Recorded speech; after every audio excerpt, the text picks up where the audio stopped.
Are you proud of being a Filipino?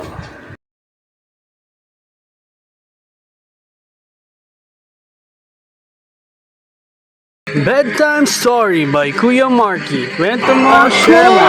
Life at work. Lahat sasabihin. No hold bars. Filipinong totoo. Ako'y Pilipino.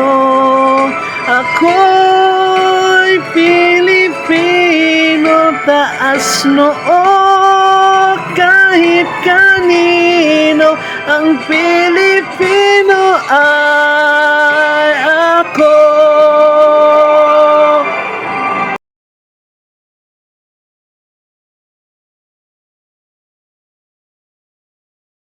Bedtime Story by Kuya Marky. Kwento mo, Naway share mo. na-motivate kayo Life sa at aking work. kanta. Kay Lahat Kulides mo pala yun, sasabihin. sana No maibigan hold yun. bars. Ikaw, are Let's you talk. proud of being a Filipino? Nga pala, do you remember Old Swiss Inn Restaurant?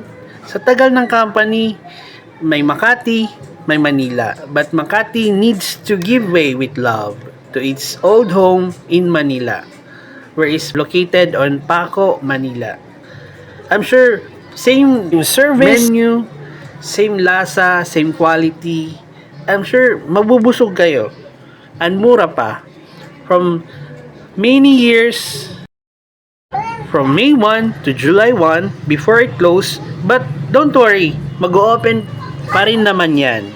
Kaya bili na. See posters for details. Pwede pang walk-in, delivery, pwede din pang function or birthdays. I'm sure nakapost naman sa internet yung information. Thank you. Subscribe.